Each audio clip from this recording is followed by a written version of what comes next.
scholars, the Santa Fe Institute. You probably know Professor Kierman, but also other professors working with the Santa Fe Institute, or even Michael Mauboussin, who formerly worked at Crises. And also, as a kind of experience Dr. Bookstaber has, he lived through 3 beautiful case studies. He lived through the equity market crash. He can maybe tell us a bit more about this in the Q&A questions. The long-term capital management funds default, and of course the junk bond crisis. So in the first part, we're gonna have a presentation of the last book and the method and how we can update risk management. And in the second part, I hope we can also discuss a bit Dr. Bookstaber's background and how, as young scholars, we can continue this vision and how we can pursue his work at the PhD level or as industry practitioner. So the floor is yours, Dr. Bookstaber. Thank you. Okay, thank you. Just one question before we start. How long should I take for the presentation, and then, to turn it over to questions? Well, we usually go from 35 to 45 minutes. Okay, yeah, that's fine. So, I'm really happy to be able to do this webinar. I'm going to go off the video and go over to slides, but then come back on when we get into the Q&A period. So let me turn off here, go over and put this on play, and then we're ready to go, I think. Let's see.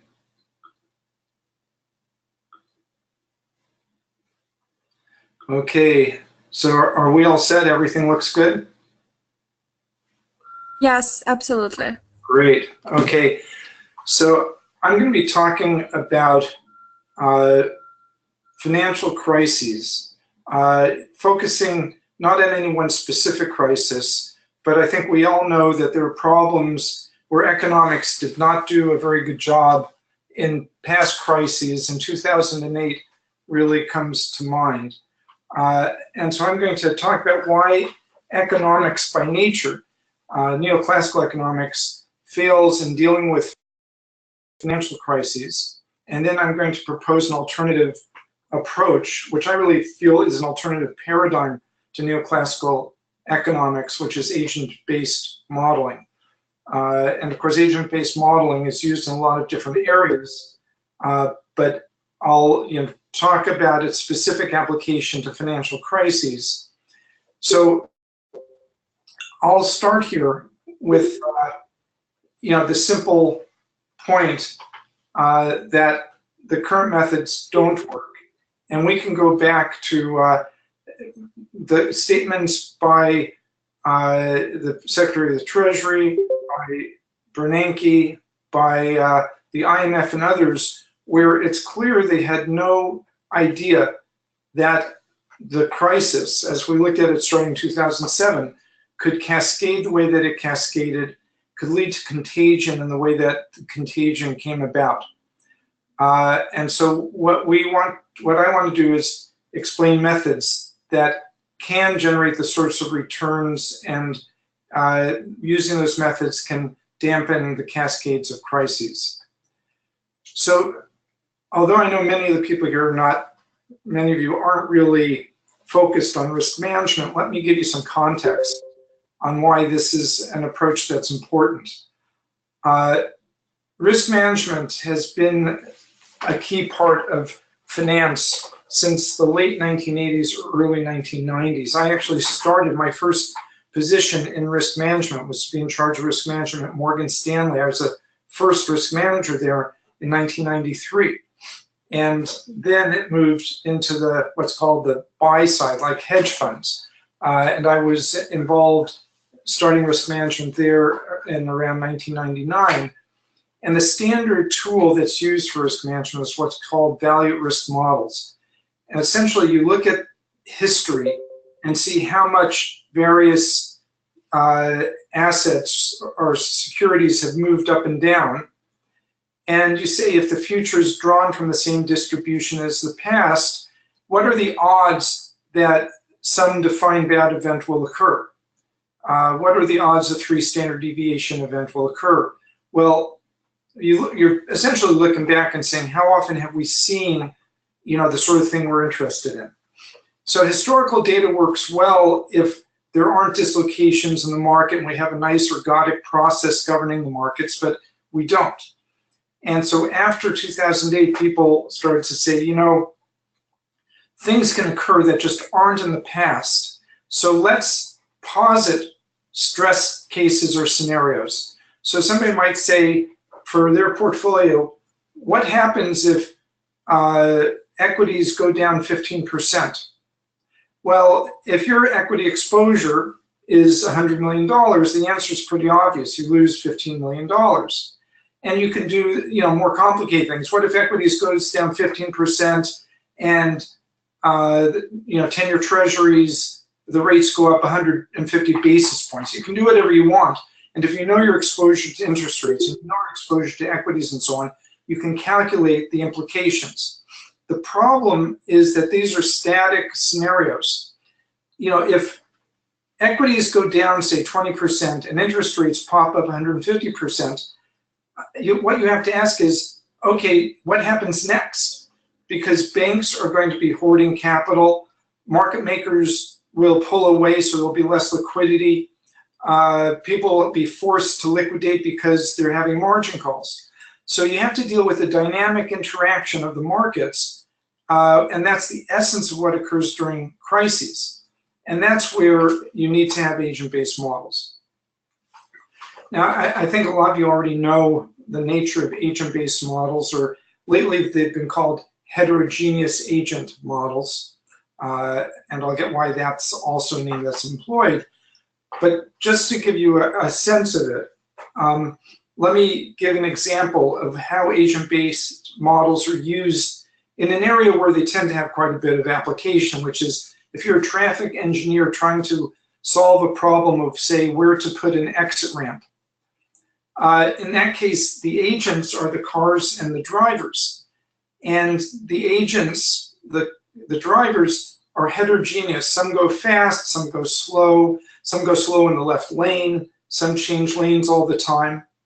The environment on which the agents operate is the roadway and the other agents, but it's the visible roadway and the visible agents. That is, people don't have a godlike view of the overall environment. They just see what's around them. You have the heuristics, as I mentioned, for each agent. And then the key thing is there's a dynamic. When one of the agents decides to change lanes, then the environment has changed for all the other cars around it. And they will react to that change in the environment based on their heuristics, which in turn changes the environment again. And so you get this cascading event of one person affecting other people. And the result can be congestion, where no one individual is trying to create congestion, but it can happen. So the key then for an agent-based model is you draw agents from distribution where different agents have different heuristics. You pepper the roadway with those agents, and then you let the clock run and have each agent second by second do whatever they would do based on the changing environment. And you do that many, many times, and you can get a distribution of congestion for the roadway. And if you're thinking of putting an exit ramp one place versus another, you can see which configuration of exit ramps does the best job of getting a desirable distribution. So taking that as an example, the essence of any agent-based model is heterogeneous agents that employ heuristics, an environment that the agents observe and that they act within, and that that interaction then can change the environment. And the change in the environment now feeds back to lead the agents do other actions. So when it all boils down to it is dynamics of interaction driven by the heterogeneous agents. And those of you who may be familiar with Soros's concept of reflexivity, This is really a model of reflexivity. Interactions alter the environment, which then changes interactions. The key thing about Soros's reflexivity is he focuses on how interactions change the environment, which then changes expectations. We're not focused so much on expectations here, but you know, the concept here really ties very much into the notion of reflexivity. And if you've wondered why reflexivity has not been taken into standard economics, it's for reasons that you're about to see, that if you have reflexivity, or if you have heterogeneous agents in a dynamic environment, the standard tools of economics simply don't work well. So why is it that we need agent-based models? Why is it that standard economics doesn't work very well? Well, there's 4 characteristics that come out of us interacting with each other, changing the environment, and these are things, I'll define each one. There's computational irreducibility, emergence or emergent phenomena, radical uncertainty, which I think most all of us know about, and non-ergodicity. Now, I call these the 4 horsemen of the econopolis, because these really point to essential fundamental problems within economics. Now, what is computational irreducibility? What it says basically is, if you want to know where you're going to end up, you have to follow the path to get there. You can't solve ahead of time. The problem and the pathway that things are taking, the dynamic that they're taking, can't be boiled down to a bunch of equations that can be solved ex ante. And what this means then is you have to use simulations. And of course, for mathematics, or sorry, for economics, the notion of simulations is sort of abhorrent, and what people always want to use are nice, clean equations, and basically, if you have computational reducibility, that doesn't work. The second component is emergence. And what emergence means is that all of us act based on rules, but the end result of our actions doesn't look at all like some sort of aggregation of what each of us are doing. So a stampede of a crowd getting out of a burning nightclub, traffic congestion, are examples of emergent phenomenon where the sum result is not known based on the individuals. Then we also have radical uncertainty. And what that means is the world is filled with surprises. And radical uncertainty is clearly a component of our world if for no other reason than we're creative. We're innovative. We change the world, and by definition, really, we change it in ways that can't be anticipated ahead of time, because that's the nature of being creative. So we develop, in financial terms, we develop new instruments, we develop new strategies, we end up moving towards high-frequency trading, we develop derivatives. All these things lead to changes in the financial system that couldn't have been looked at ahead of time, because these new instruments or strategies were known. And finally, as we change our world and as we have experiences based on the world, we change. And that in turn changes the environment. And so the world now doesn't look like the financial world and how things acted in the past. And the world 5 years from now will look different as well. So we don't have an ergodic process, which really limits dramatically the ability to use a lot of parametric methods. Now, in my book, I go through examples to illustrate all of these approaches. For computational irreducibility, I don't know if a lot of you know the 3-body problem in physics, but basically, if you have 3 planets moving around each other, they're only governed by their velocity in the 3 dimensions and gravity, the gravitational force. There's nothing random. And it's, you know, to look at it, it's a very simple system, but it's computationally irreducible. Except for a number of special cases where the planets are, related just so, you can't know where those planets will be, say, 2 years from now, unless you follow their path each minute over the next 2 years. Another example of computational irreducibility is what's called Conway's game of life, where, again, I think many of you know this, where you have a grid and some squares are alive if they're black, other squares are white, they're dead. And how each alive square acts the next period depends on how many other squares are around it.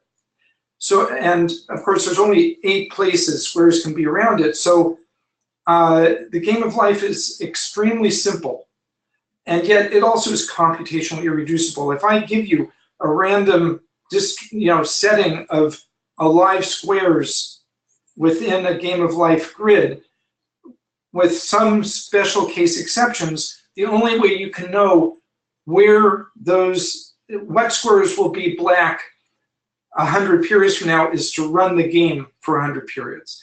So my point is, if these two problems, which are extremely simple, excuse me just a second.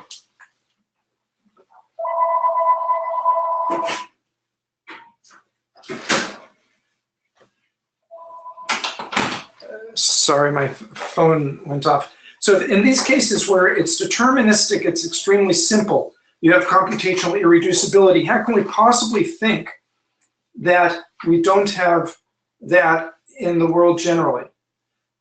Now, emergence is something that you all probably know about, and I just discussed it. But you can look at traffic congestion. You can look at the periodic stampedes that occur during what's called the Hajj in Mecca. And essentially, everybody's doing what they think makes sense. Nobody wants to create a stampede. Nobody wants to create congestion, yet it happens. And if you have economic models based on mathematics with various regularity conditions, you almost, by construction, are eliminating the potential for emergence. Then radical uncertainty we all know about. And by the way, one important thing with radical uncertainty is, way back with Arrow-Debreu economies, there's a notion of an exhaustive listing of states of nature or states of the world. And you could argue, okay, if I can list all the states of nature, I do not have radical uncertainty. But even there, you actually can have radical uncertainty for the following reason. Imagine, and there's an artist, a short story novelist, an Argentinian named Borges, who wrote a book called The Tower of Babel. And I'll use a game of life as an illustration, but you may want to look at his short story. If I have say a 1,000 by 1,000 grid for the game of life, there are a countable number of states of nature in that game. So I could construct an Arrow-Debreu economy with all of those states, but the number of states is greater than the number of atoms in the universe. So in theory, I can say I have a deterministic known system, but in reality, I can't know all the things that can really happen. And so even in a well-defined world, for all practical purposes, you can have radical uncertainty. And then the last point, non-ergodicity, is something I think we all have discussed. And the 3 conditions above naturally mean the world is not ergodic. And so using standard statistics is going to be problematic. So how do agent-based models and standard economics compare under these 4 horsemen? As I've discussed, standard economics is a closed system. It's solvable, it's deductive. Those of you who've taken graduate level economics, somebody puts a model on the board and then ta-da, they do the last equation, and when they say, and now to close the model, we do this. And closing the model means it can be uniquely solved. computational simulations allow for open systems. So you may not be able to solve it. It may be over-identified. But again, the world tends to be over-identified. There's no one solution. With emergence, by construction, you don't have emergent issues in standard economics because you have a representative agent and regularity conditions. And if you have one representative agent, it's hard to have a stampede. But when you have heterogeneous agents, and a number of them, you can have emergence. In terms of non-ergodicity, if you have an equilibrium world and each agent is atomistic with respect to that world, that is, their actions can't change the environment, their actions don't interact to alter what other people do, you have a system that is going to continue on without any problems. But if you have interaction in a changing world, you don't have that as a condition.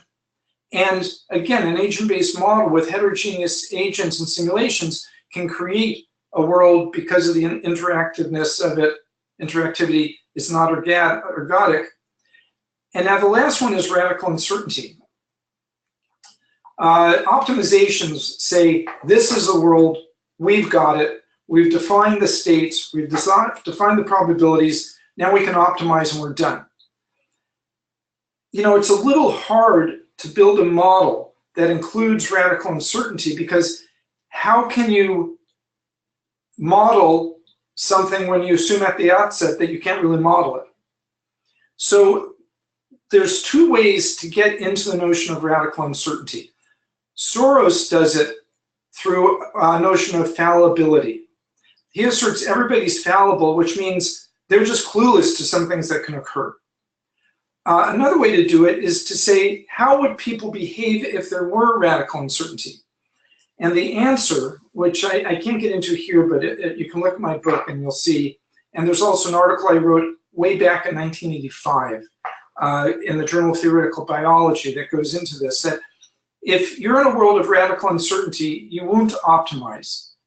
You will tend to use coarse behavior rules, what we might call heuristics, that may not be ideal in the current world, but will be good enough in many possible worlds that may occur that you can't possibly fathom right now. The example I use for this is the cockroach.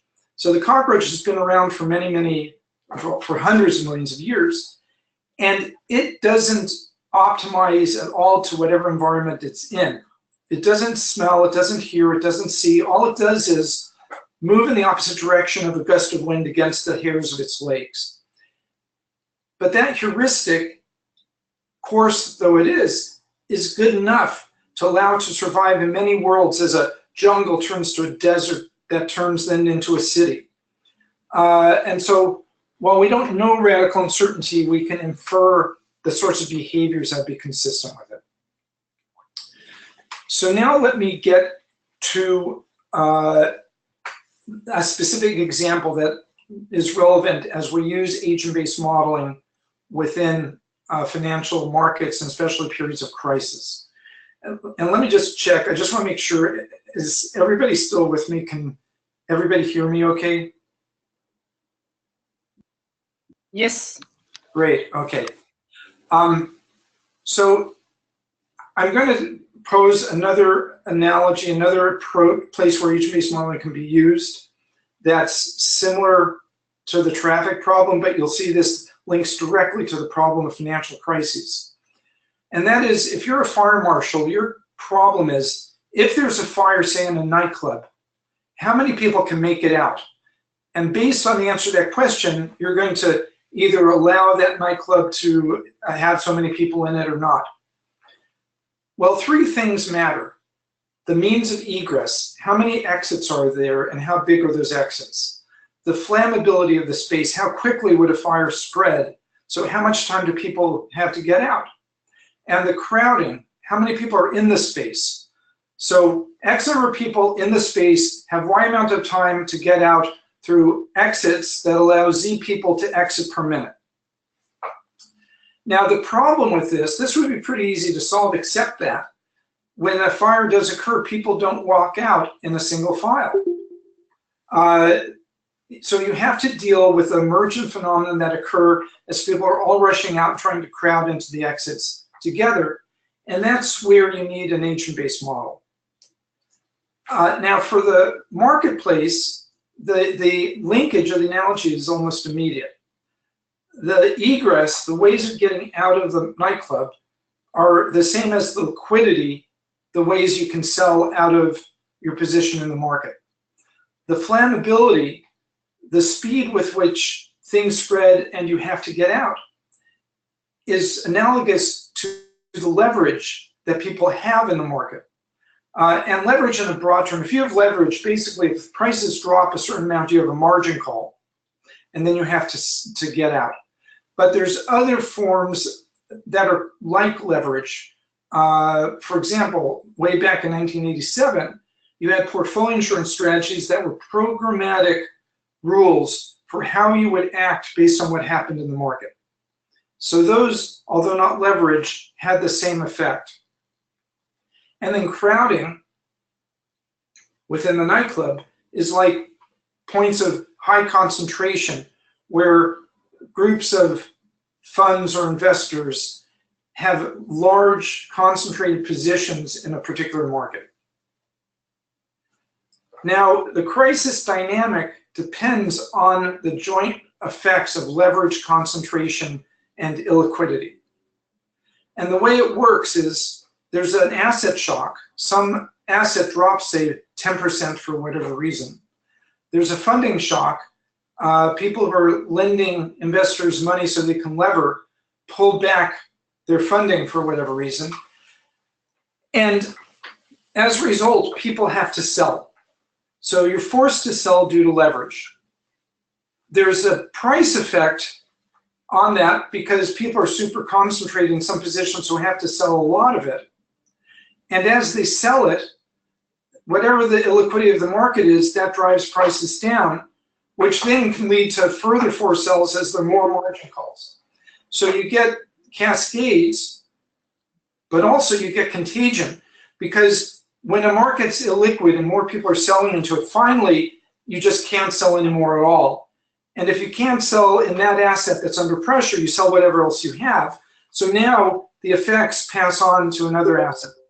So leverage, concentration, illiquidity are things that we have to look at and place into an agent-based model in context. And by the way, you can sort of see why you need all of these. If people are really leveraged, but the markets are incredibly liquid, it doesn't matter. If they have to get out, they can get out with no price impact. So you don't get a crisis dynamic. If people are in a market that's very illiquid, but there's no leverage, then nothing forces people to go out. So it may take a long time to sell, but there's no rush. So you don't get a crisis dynamic. And if people are leveraged and the market's illiquid, but any one investor only has 0.1% of his portfolio in the asset that's problematic, it doesn't matter. They can just sit there and sell or not sell because the effect on their portfolio is inconsequential. Now, let me go through now to give you a sense of how a dynamic works through in a market environment. And what I have here, I'm just going to go through 3 stages of a model that's stylized, which I hate to do because the whole notion, by the way, of agent-based modeling is it isn't stylized, but I'll get into that in a little bit. So here we have 3 assets, A1, A2, and A3.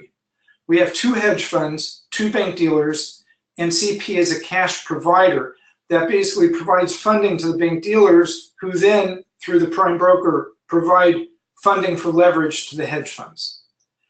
Now let's say that asset 1, maybe it's US equities or whatever, drops 10%.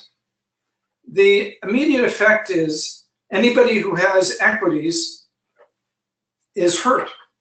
So if the hedge fund has $100 million in equities, they're affected, they lose $10 million. If the bank dealer number 1 has it, it's affected. The cash provider will be affected because I'm assuming it has collateral that's held in equities. So when the equities drop, it pulls back on the amount it's going to provide in funding. Now, in standard risk management, in a static neoclassical type of environment, at this point, we're done. We had the shock of a 10% drop. We see how much people had in exposure. We multiply that exposure times 0.1. We see what the losses are, and that's the end of the story. But in the real world, if we're talking about banks that are big, hedge funds that can be big, it doesn't end there. Now, hedge fund 1 and bank dealer 1 also hold asset 2. So what happens next? What happens next is, as they try to sell asset 1, the market becomes less liquid. They have to look around their portfolio and sell something else. Hedge fund 1 and bank dealer 1 also hold asset 2. So now asset 2 is affected. And when asset 2 is sold and it starts to drop, it feeds back to have further effects on hedge fund 1 and bank dealer 1.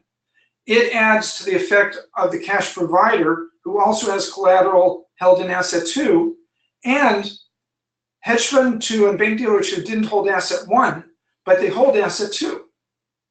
So now hedge fund 2 and bank dealer 2 get to be affected. So now you get a cascade and feedback for hedge fund 1 and bank dealer 1 feeding back to asset 1, and you start to get contagion and feedback brewing in asset 2. Now, hedge fund 2 and bank dealer 2 hold asset 2 and asset 3. They don't hold asset 1. Hedge fund 1 and bank dealer 1 hold asset 1 and asset 2. So if I'm sitting there and the only thing I hold is asset 3, and I see what happened to asset 1, and I'm kind of a little ahead on the game, I could say, oh, okay, asset 1's under trouble. These guys also are concentrating asset 2, so that may be a problem, but I just hold asset 3. They don't hold asset 3. I'm fine. But that's not really true, because as things spread to asset 2, now you have to ask, is there anybody who holds asset 2, even if they don't have asset 1, who also is in asset 3?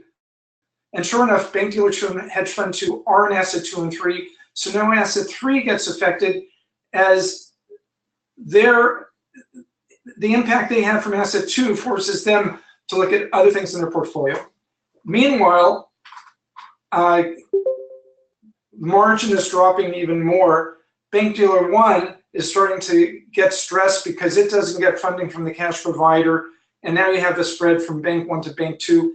So what you see here is an effect that can come through the dynamics of what happens agent from agent, that goes from a simple static case to spread further and further along the market. Now, I want to get into, and don't panic because we're not really going to go through this slide in any detail. What I did before is a simple schematic case. But when we look at the actual market, we have real agents. And what I'm showing here is the nature of those agents. We have cash providers on the right. We have bank dealers that take the cash and take securities and have many different functions. We have cash borrowers on the left that work with the banks and either have securities or funding. Now, this is a pretty complicated picture, but this is the actual plumbing of the system. So if you're going to try to understand how crises spread within the financial system, you sort of have to know what the plumbing is of the system and who affects whom. And each of these boxes is an agent. Within the bank dealer, you sort of have sub-agents. And it's actually more complicated than this, because you don't have just one bank. You don't have just one hedge fund. So you have a very complex system, but in a simulation, you know, a simulation, when you structure it, it doesn't care whether you have 5 agents or 500 agents. And you can put in the agents and the heuristics. Of course, you don't have to include everybody in the world. If you have the top 20 banks and the top 50 hedge funds and so on, you really pretty much have the set of agents that can affect the environment based on their actions and so on. But the key with this slide is to make 2 points. One is the market is complicated, and we actually know who the agents are. I'm just saying bank dealer, but actually we know who the bank dealers are. There's Morgan Stanley, there's Goldman Sachs, there's Citibank. I just say hedge fund, but we really know who the hedge funds are. There's Bridgewater, there's Citadel. Each one has its own portfolios and exposures. Each one has its own business plan and heuristics. And if we can reach in and understand those heuristics, we can now actually model the system and consider this versus what you would be staring at in a neoclassical model. In a neoclassical model, it would go like this. Assume there are N banks, K investors, and N assets. And then it would go from there. But there aren't N banks, there are banks that we know and so on. So the point is that we're not trying to solve for some economy that exists on Mars. We're solving for the markets we all really have. And that leads to having agents that we can know. And neoclassical economics and mathematically based economics really doesn't like simulation, and they also don't like the notion of something that's so wedded to the actual world. But at least for finance, it makes sense to do it. If you know the actual world, why not use it? Now, I see that I'm already kind of running a little bit out of time, although we started a little late. So let me go through what we do. That's the background. Now I just want to go through, and I'll do it fairly quickly to give you a flavor of what we actually do with agent-based modeling where I work. I work at the Pension and Endowment for University of California. I'm the chief risk officer there. We have $110 billion, which is a lot. But you know, University of California is a very big system, 10 campuses, 3 national labs, 4 medical centers, 250,000 employees. So, you know, you end up with a big pension and endowment. So we actually have built an agent-based model to deal with understanding the vulnerabilities of our portfolio to financial crises. And we use a particular language called Go, which Google developed. We have a server, Amazon Web, and so on and so forth. So I'm just listing this to show that, you know, there is something actually tangible out there that we have. Now, what do we do with this model? The first thing we do is we try to crowdsource in a way an understanding of the leverage of various agents and their heuristics, their concentration in different assets, how liquid various markets would be if there were a big shock in those markets. And so we have a cube, really. This is just 2 dimensions of the cube, where we have different levels of leverage in the market, different levels of illiquidity in the market, and if you look at the other dimension, levels of concentration. And it's actually a little more complicated than this because it's leverage by agent and it's illiquidity by market. And here we're just munching it together so that we can visualize it. So we look at where we are right now on our portfolio and say, okay, leverage isn't very high. The markets are fairly liquid. As you go up, the markets are less liquid. And so we're in a nice green spot where, you know, there's not a lot of chance of some crisis emerging. But if you increase leverage or increase illiquidity or increase concentration, you move more and more towards the sort of light green, orange, red. And you see there's kind of a cliff there. It's not smooth because we only did so many simulations. If you do many, many simulations, this becomes a little smoother in terms of color coding. But what we always want to know is how far are we from that cliff? If we missed our estimation of leverage, or if leverage suddenly increases, are we in trouble or not? And no, we're not, based on this right now. But you want to know how close are you to the cliff, and if you fall over that cliff, how far down is it from there? But this is a quick visualization.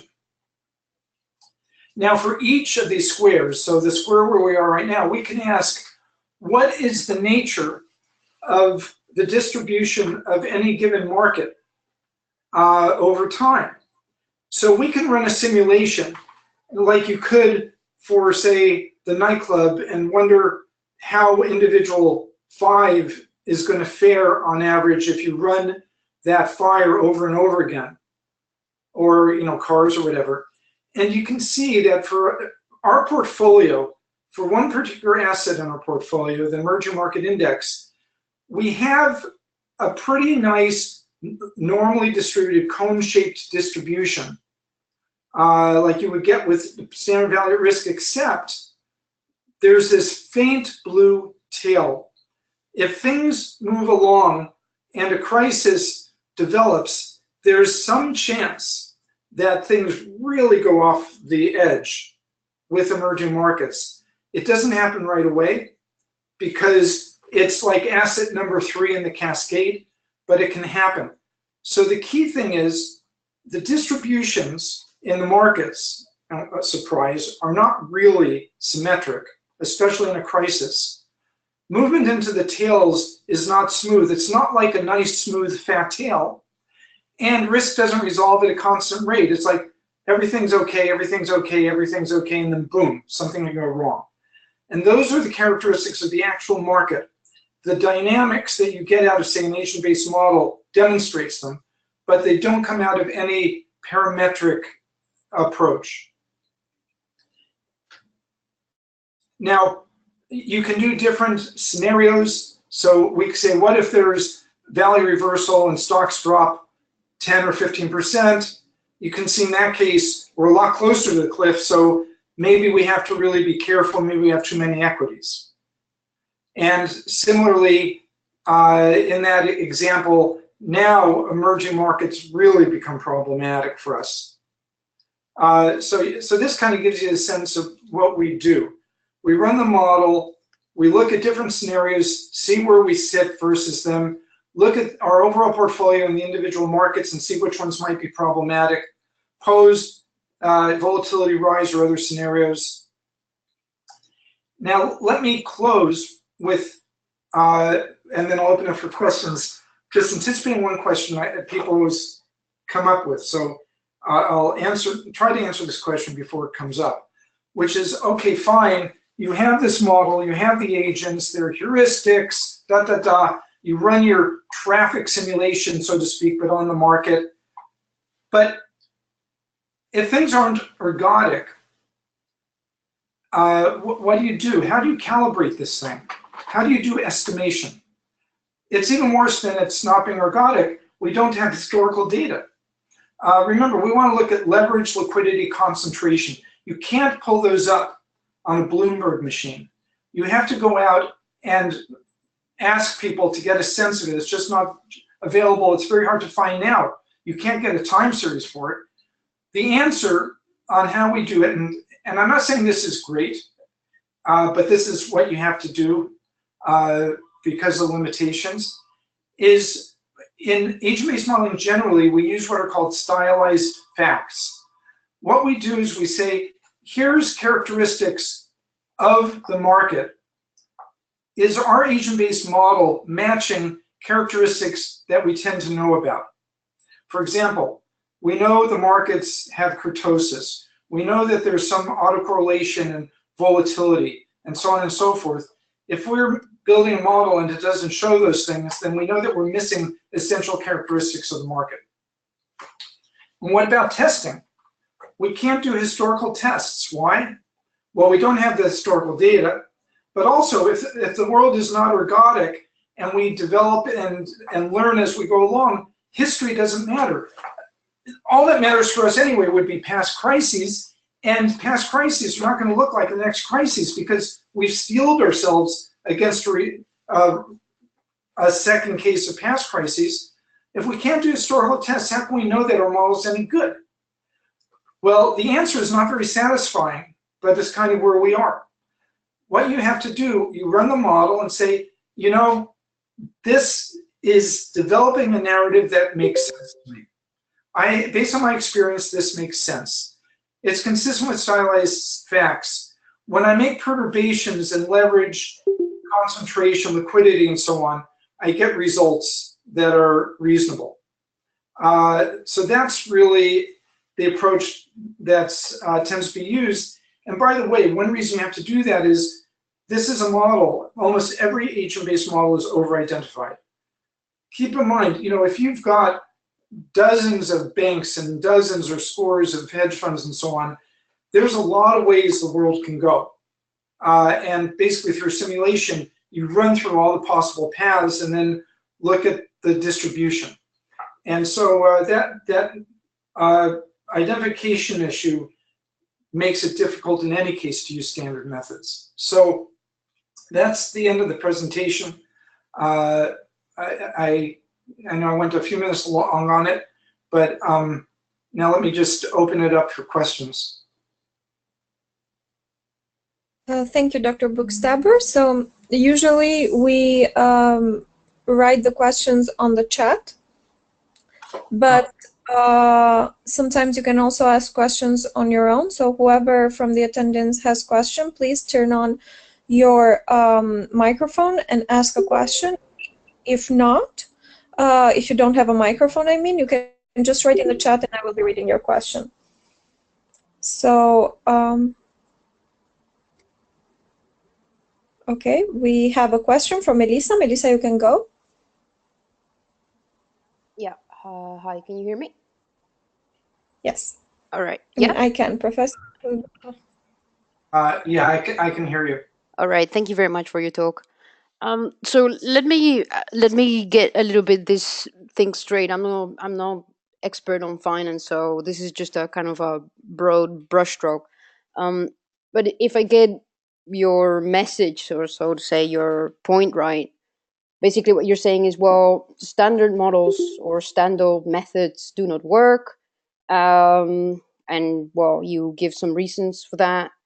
And then you say, well, this approach that I use, agent-based models, the presumption is that they work better because they model the world in, say, they're more realistic in a way. So they take account of they include more aspects of how our world looks like, right?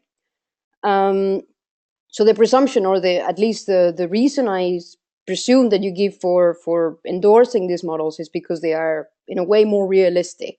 Now, when it comes to the testing, your last two slides was, well, we use stylized facts. So basically, how do we know that these models are actually really resembling the world and not just some parallel unknown world?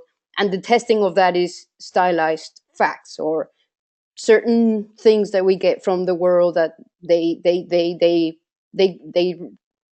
they're well represented, so to say, or more or less.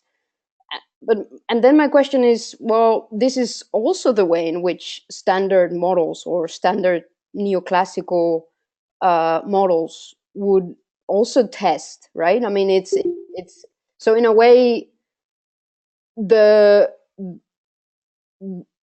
claim of your method is more or less simply just because it is more it represents more aspects of the real world, then that's why we need to trust them in a way. But there's no way in which you can show that this method is actually more reliable. Am I correct in my assessment of your of the way in which you endorse your method? So yeah, first of all, in terms of testing, you can do much better job testing standard models because you can use econometric methods. You can estimate them better for the same reason, but the reason you can do that is they tend to be very well behaved, and you have history, and you assume that history is, you know, representative of what's going to go on in the future. And none of those assumptions hold within an agent-based model because you're admitting at the beginning that you have a world that's not ergodic and so on and so forth. So in terms of testing and estimation, you really are quite a bit at a disadvantage when you use an agent-based model. But on the other hand, the agent-based model, as you point out, can incorporate more of what I would argue are realistic characteristics not just of finance and not just of economics, but of the essence of human behavior, interaction. Humans, we interact, we change based on that interaction, we invent and change the world, we change over time based on our experiences. On the basis of that, we have a world that's has computational reducibility, that isn't ergodic, that has radical uncertainty, that has emergence. So it depends how much you think those characteristics matter. If you say, yeah, I get it, but I think their effect is too small to really matter, and I'm willing to assume away from them, then it's fine to use standard economic methods, and you're on much more solid ground in a sense, because you have an axiomatic deductive approach, you can estimate very well. But I'd argue that in a crisis, these characteristics are really essential to what goes on, and the interactions, the reflexivity and so on, really dominate the problems. So my focus is really strictly on times of crisis.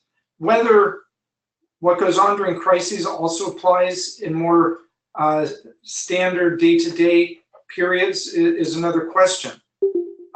You know, I'd sort of argue that if we have these characteristics during crises, when we turn the dial down, probably these characteristics still occur, but just with the dial turned down a little bit, so it won't be as evident. And in fact, one reason I think that is that, think of the example with computational irreducibility. Even the simplest systems that are non-trivial that you can imagine have computational irreducibility. So, I think it comes to a question of you can't totally test it. You can't be sure you're right in the same way you can, where you can test a set of equations in an ergodic world using econometric methods. But it also can peg the real world, and you have to just ask if you got it right or not.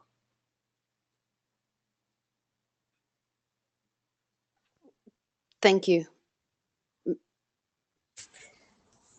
So I will leave.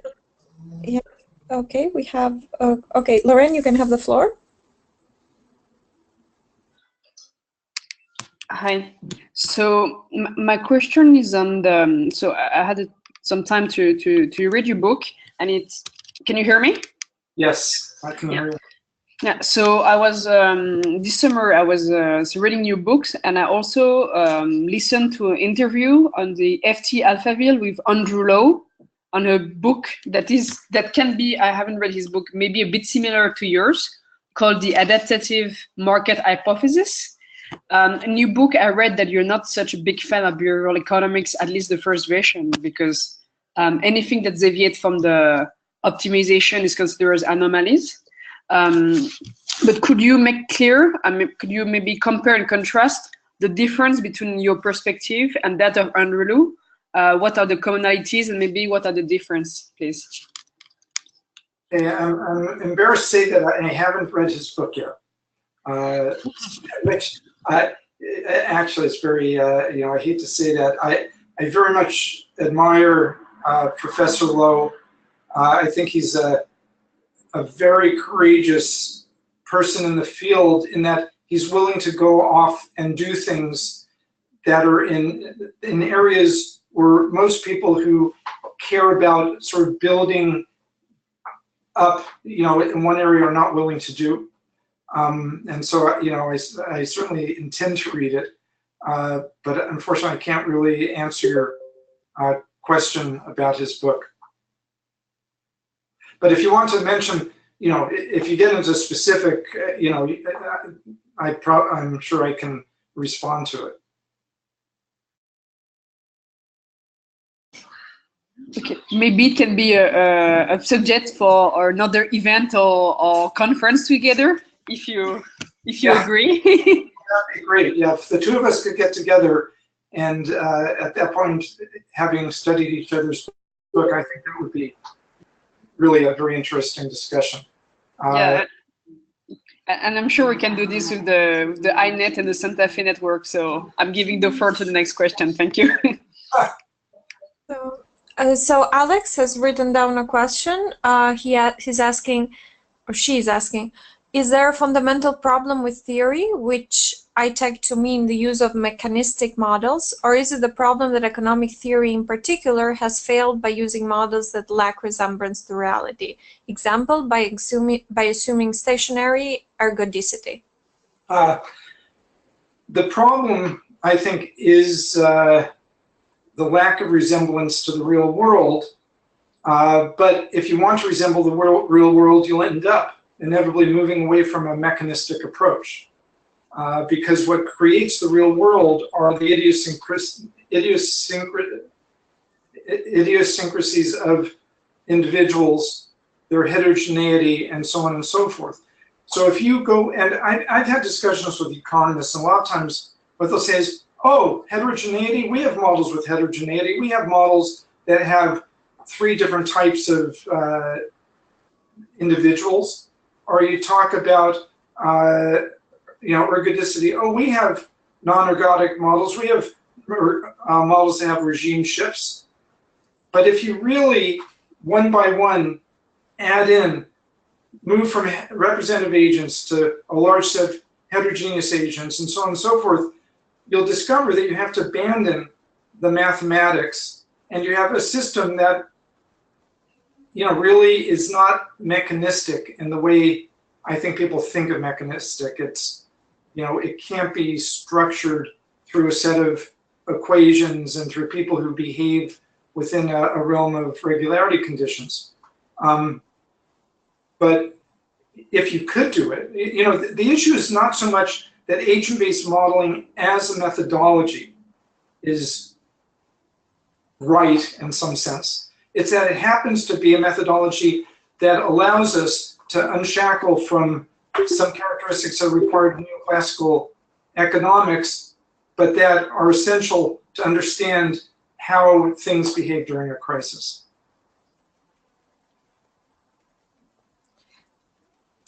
So Melissa has a follow-up on her question. Melissa, if you can take the floor. I don't want to monopolize, so I just see that there's somebody else who has just asked a question, so maybe we should give him the chance. Oh, sorry, yeah, I just read it. Oh, sorry, I didn't. So Armando is asking Professor Bookstaber, Dr. Bookstaber. His question is, are you suggesting that the choice of agent-based models is the only one available in time of crisis in a financial system?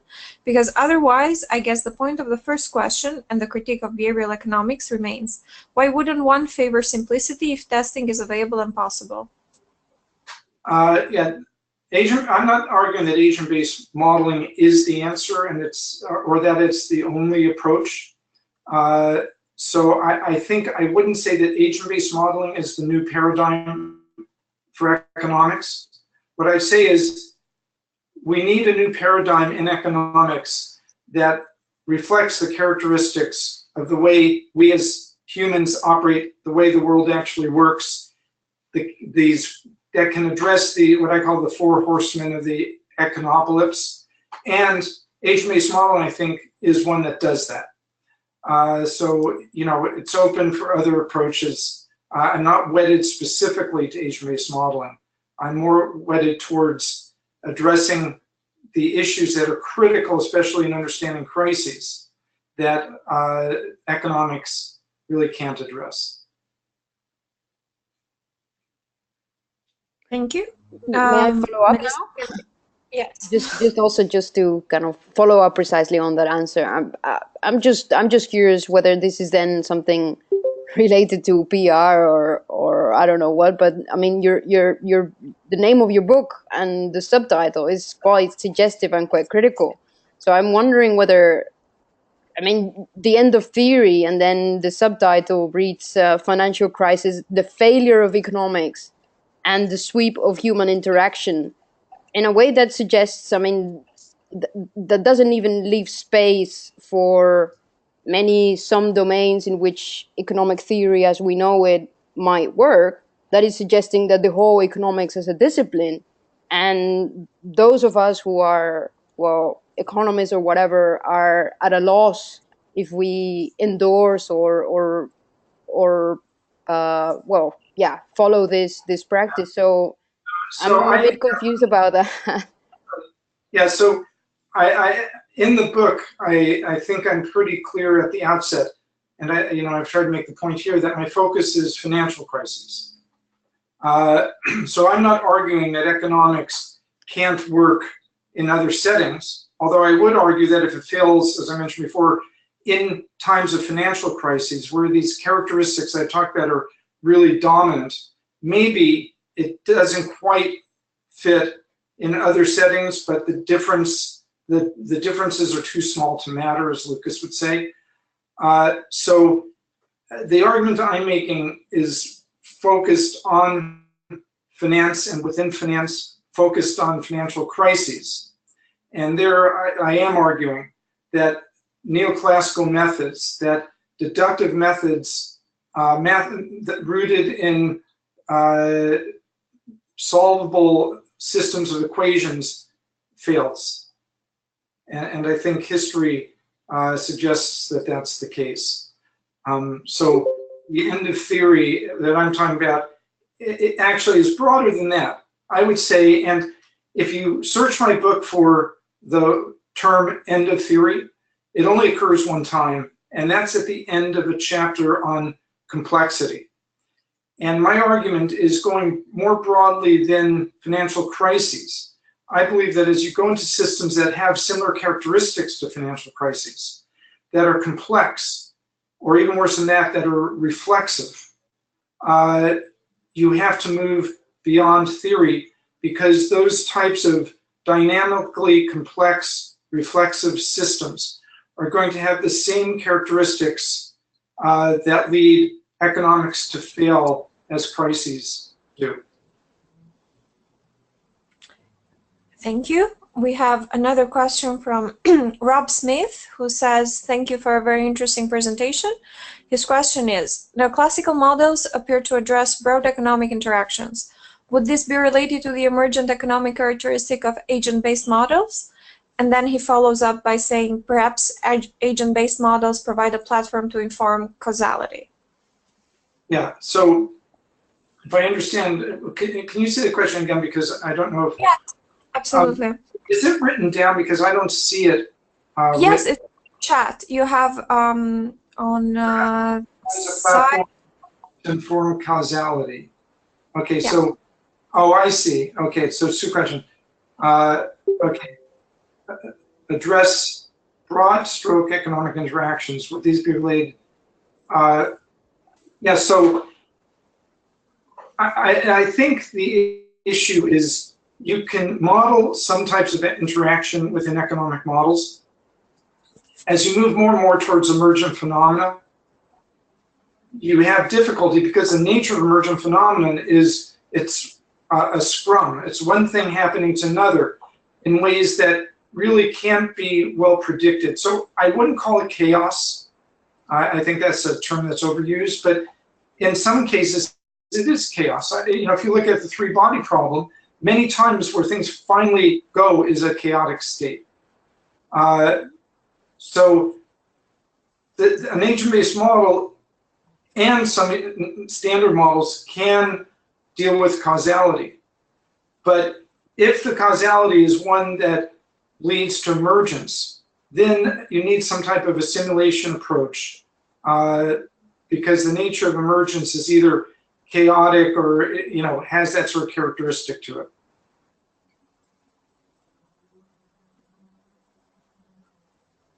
Thank you. I don't know if there's any other question. We're like 10 minutes over time. We have already monopolized Dr. Bookstaber more than we should. So I guess I'm going to wrap it up now. Oh, we have... I'm fine, if there's other questions. So, I know everybody probably has to run to other things, but, don't cut it off, before people are done with questions on my account. Oh, thank you. Then Melissa is not giving up, so you have another follow-up for Melissa. And then if we don't have any other question, Lauren can wrap it up. So the floor is yours, Melissa. Okay, thank you. I guess this is, I'm just interested, so I want to understand, but this is with relation to the I'm sorry, answer. can I just I'm sorry, can I just add something? Dr. Bookstaber, as Loren mentioned also, it's a practitioner, so he's not a professor. So he comes from another world, not our academic world. And while Melissa is soon to be a doctor in philosophy, but not just a PhD, a doctor in philosophy of economics, I wanted just to introduce the two and why you have different and conflicting views on this issue. So that would let the debate flow. So Melissa, if you can introduce yourself a little bit. Yeah, let me just say, I think this is an important point that I haven't been an academic for about 35 years. So, or actually almost 40. So, I'm not very familiar with the literature as it stands today, but I obviously understand and I'm up on the general theory, especially in finance. But being a practitioner with an academic orientation and interest, I think what I can bring to the table is kind of what I've been talking about today, which is sort of a dose of this is the way the world actually works. And there's a lot of people who are practitioners, and I'm sure you've had some of them as professors where after their practical career, they go back into academics, and then they're always scoffing at, oh, well, these professors, they don't know how the world works, and so on. And I certainly hope I don't end up being like that. But that said, when you're looking at crises, you're looking at a real thing. And you have only so many cases to look at. So it's hard to detach yourself from the reality of the situation. So just to give that as a little bit of background. Well, thank you very much. So as Bessiana said, I'm just about to finish my PhD in philosophy, and I have a bachelor in economics. So I do know something about economics. And my interest, I apologize, I don't know very much about finance, and I haven't read your book. I did see the talk the interview you had with Rob Johnson on the INET website. So my interest is in general to understand, basically your approach. So I wouldn't put it in terms of, I don't think I still disagree with you. I'm just trying to understand your perspective. So oops, can you still hear me? I lost. Yes, I can hear you. All right. So you mentioned before, like, okay, well, your point of view is for financial crisis. But then my question would be, all right, and if that is the case, then how do we identify? Presumably we need to have some sort of theory or another sort of tracking system where we would know either when we are approaching a financial crisis or once we are in a financial crisis, something that helps us identify that there is one, right? So presumably there has to be something else that will tell us when your approach or when the methods that you're suggesting would be the more useful. And what my question would then be, okay, what would that other thing be that would say, okay, here come Professor Bookstaber's method into they have to kick in now, something like that. So first of all, what is the value or how would you apply these methods? It'd be wonderful if ahead of time you could predict a crisis. If I thought I could do that, I would be managing money rather than managing risk. And it may be useful for that, but it's more to say, I'm in a dynamic. How might this thing run its course? Asset number one is under a lot of pressure. What else do people own? Are they concentrated in it? Are the people who own it highly leveraged? If I know that, I don't need a model. I can tell you just on the basis of that if people are under pressure who are concentrated in asset one, and they also hold a lot of asset 2. That asset 2 is going to be under pressure soon, and if I also know that the market for asset 2 isn't liquid, I know it's going to drop. So this isn't magic. You know, this is pretty easy to understand, and the agent-based model just provides more structure and calibration and consistency for what, with the data and an understanding of the markets, you could pretty much go through sitting around a table or on a whiteboard. And that, I think, is the essence to the answer to your question and some of the other questions that were posed. When you look at the way people deal with financial crises and a lot of decision making in a financial institution, you have a bunch of senior people with a lot of experience and so on sitting around a table, and what they're doing basically is telling stories. They're basically each building up the plot of a potential novel, of a narrative. And based on what they're observing in the market, they come up with narratives. Does that narrative make sense? They then can look what happens over the next day, come back and refine their narrative based on new information that they had, that some market that they thought was not going to be liquid is suddenly getting a lot of liquidity, a lot of flows. So think of an agent-based model in that context. Think of an agent-based model as a canonization, in a way, of a narrative or a structure for developing and improving narratives that are consistent and that can learn over time. You're not solving. Because the world is computationally reducible, you don't solve based on the agent-based model. But the best of people and the brightest of minds, the people with the deepest experience in finance faced with a crisis can't solve. But they can try to understand the course that a crisis might take. And that's the spirit in which I would think of agent-based modeling, as opposed to putting it in the realm of an alternative for solving or predicting a system. That's why if you look at my book, one of the last chapters is it a number or a story? And what I'm saying is what you have is really a story of how people interact, how they change the world, how that moves forward is a story. Think of the 3 diagrams that I put up there. I told this story of how things move from one to the other, even though it can be based within a model.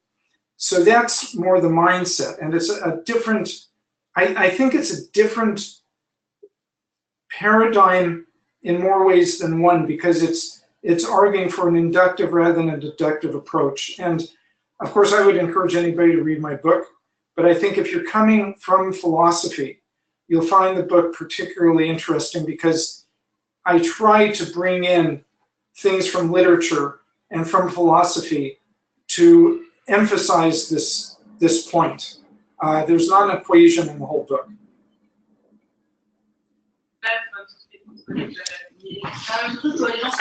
Thank you very much.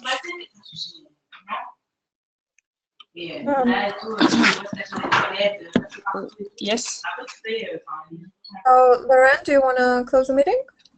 Yes, so just to follow up on the on what Dr. Bookstaber said, I read this book and I can confirm that if you were not interested, you had no previous interest in finance, or maybe you had an interest in finance but you didn't feel you could spend time on it, I think it's a very good introduction for people from other fields: economic history, innovation, philosophy of economics.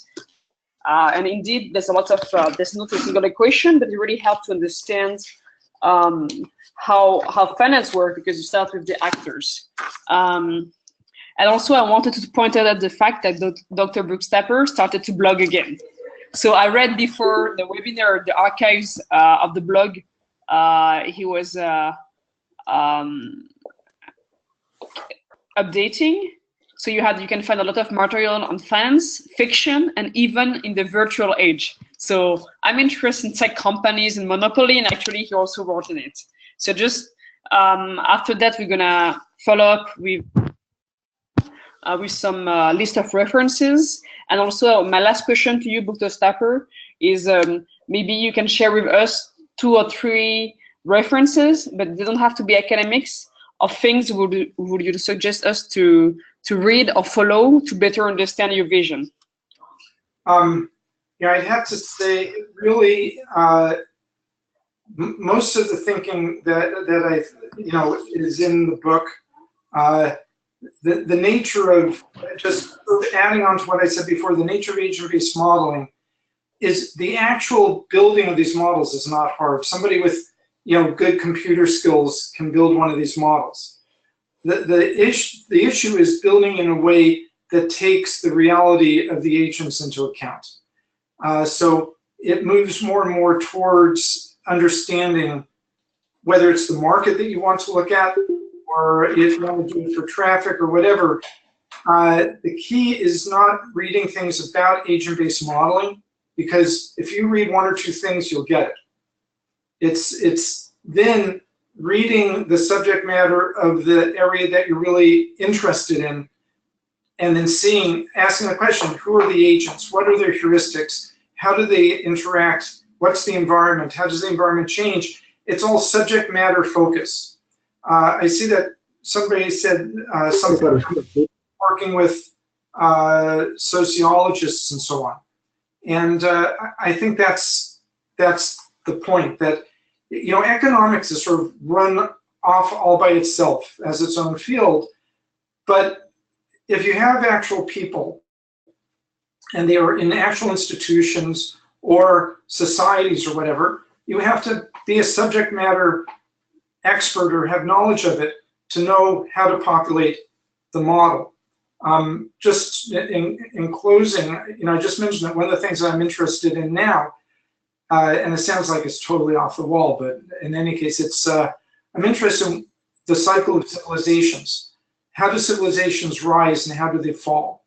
And I'm not going to build an agent-based model for it, but the spirit of an agent-based model is there, because it's the inherent nature of how people build connections, and how those connections lead to dependencies, and how connections on one level, say in terms of military and government, feed through to another level, say economics and trade, and how that feeds into another level, which is culture and similarity, whether it's in terms of language or religion.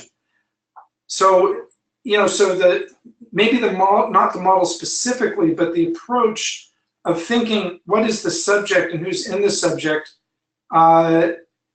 is more critical than the actual tool.